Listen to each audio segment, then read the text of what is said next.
नमस्कार, मैं डॉक्टर शशिकला गुप्ता।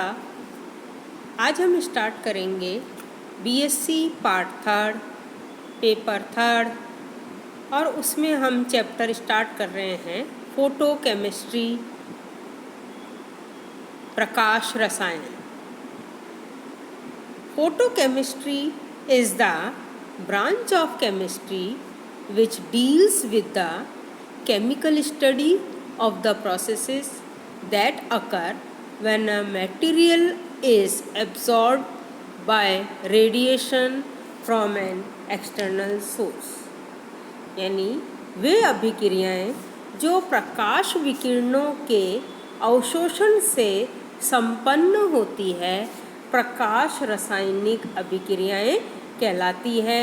वे रासायनिक परिवर्तन जो प्रकाश के 200 नैनोमीटर से 800 नैनोमीटर के मध्य विकिरणों के अवशोषण से होते हैं, उन्हें प्रकाश रसायन कहते हैं। जैसा कि हमने पहले पढ़ा था कि कोई भी रासायनिक अभिक्रिया जो होती है, उस अभिक्रिया में जो भी मॉलिक्यूल्स होते हैं, उन मॉलिक्यूल्स के जो बॉन्ड्स होते हैं वो टूटते हैं, नए बंध बनते हैं और उसके फलस्वरूप ये अभिक्रियाएं संपन्न होती हैं। और हमने ये भी देखा था कि ये जरूरी नहीं है कि सारे के सारे ही अभिकारक उत्पाद में परिवर्तित हो, उसके लिए अणुओं के पास पर्याप्त ऊर्जा हो, और उस पर्याप्त ऊर्जा जिनके पास होगी वो ही अणु उत्पाद में परिवर्तित होंगे, और उन अणुओं को हमने नाम दिया था सक्रिय अणु। तो सक्रिय अणु दो प्रकार से उत्पाद में परिवर्तित होते हैं।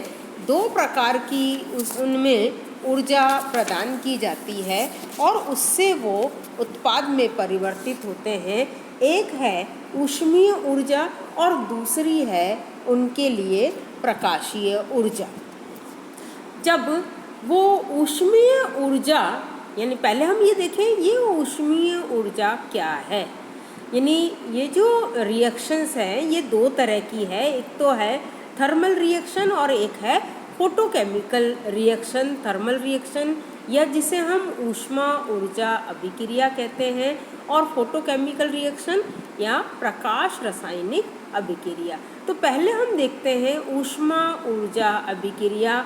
ये वो रासायनिक अभिक्रियाएं होती हैं जो कि प्रकाश की अनुपस्थिति में संपन्न होती है और जो कि पदार्थ की सांद्रता, पदार्थ के ताप, पदार्थ अभिक्रिया की प्रकृति, जैसे ऊष्माशोषी है अभिक्रिया या ऊष्माक्षेपी है, और उत्प्रेरक की उपस्थिति पर निर्भर करती है। उन्हें हम ऊष्मा ऊर्जा अभिक्रिया कहते हैं, जिसका कि एग्जाम्पल है N2 + 3H2 = 2NH3। और दूसरी तरह की अभिक्रिया है प्रकाश रासायनिक अभिक्रिया। वे अभिक्रियाएं जो प्रकाश की उपस्थिति में होती है और जो वैद्युत चुंबकीय स्पेक्ट्रम के 200 नैनोमीटर से 800 नैनोमीटर के मध्य क्षेत्र के, यानी ये क्षेत्र है अवरक्त, पराबैंगनी व दृश्य प्रकाश के विकिरण के अवशोषण से संपन्न होती है। उन्हें प्रकाश रासायनिक अभिक्रियाएं कहते हैं, जिसका एग्जाम्पल है HBr का विघटन, यानी 2HBr + HNu प्रकाश की उपस्थिति में, तो H2 + Br2 बनता है। तो हमें यहाँ पर ये समझ लेना चाहिए कि ये जो प्रकाशिक अभिक्रियाएं हैं वो 200 नैनोमीटर से 800 नैनोमीटर के मध्य की ऊर्जा अणुओं के इलेक्ट्रॉन के उत्तेजन के लिए उपयुक्त है, जो कि रासायनिक अभिक्रिया में भाग ले सके। तो प्रकाश रसायन को हम यूँ भी समझा सकते हैं कि ये रसायन शास्त्र की वो शाखा है जिसमें प्रकाश विकिरणों यानी फोटोन के अवशोषण, फोटोन से प्रकाशिक रासायनिक अभिक्रियाओं की दर, क्रियाविधि आदि का अध्ययन किया जाता है, उन्हें हम प्रकाश रसायन अभिक्रियाएं कहते हैं। उच्च ऊर्जा विकिरणों, एक्स किरण, गामा किरण आदि द्वारा संपन्न रासायनिक अभिक्रिया के अध्ययन को विकिरण रसायन या रेडिएशन केमिस्ट्री कहा जाता है। तो प्रकाश विकिरण से कई प्रकार की अभिक्रियाएं जैसे संश्लेषण, बहुलीकरण, आइसोमेटिक परिवर्तन, ऑक्सीकरण, अपचयन आदि अभिक्रियाएं संपन्न होती हैं। तो ये सारी चीज़ें हमें ध्यान में रखनी है। ये जो प्रकाश विकिरण से जो अभिक्रियाएं होती हैं ये इसलिए उपयोगी है मानव के लिए क्योंकि इन अभिक्रियाओं से पर्यावरण प्रदूषित नहीं होता है और इन अभिक्रियाओं के लिए ऊर्जा का खर्च भी बहुत कम होता है। अब हम यहाँ पर देखेंगे प्रकाश अभिक्रियाएं और ऊष्मा ऊर्जा अभिक्रियाओं में अंतर। देखिए, हमने इन दोनों अभिक्रियाओं की परिभाषाएं देख ली और अब हम इनमें मोटे तौर से अंतर देखते हैं और ये ज़रूरी भी है क्योंकि एग्ज़ाम में आपके ये आते हैं, तो इसलिए आपको इनके अंतर अपनी कॉपी में लिख लेने चाहिए। देखिए, सबसे पहला अंतर है कि ये अभिक्रियाएं जो थर्मल अभिक्रियाएं जो हैं ये अंधेरे में हो सकती है, जबकि प्रकाश रासायनिक अभिक्रियाएं प्रकाश की उपस्थिति में संपन्न होती है। दूसरा अंतर है इनमें ऊर्जा का अवशोषण या उत्सर्जन हो सकता है, जबकि इनमें दृश्य या पराबैंगनी क्षेत्र में प्रकाश विकिरण या फोटोन का अवशोषण होता है। तीसरा है इनमें अभिक्रिया की दर ताप द्वारा प्रभावित होती है, यानी जो रेट ऑफ रिएक्शन जो है वो टेम्परेचर पर डिपेंड होती है तथा इनका ताप गुणांक अधिक होता है।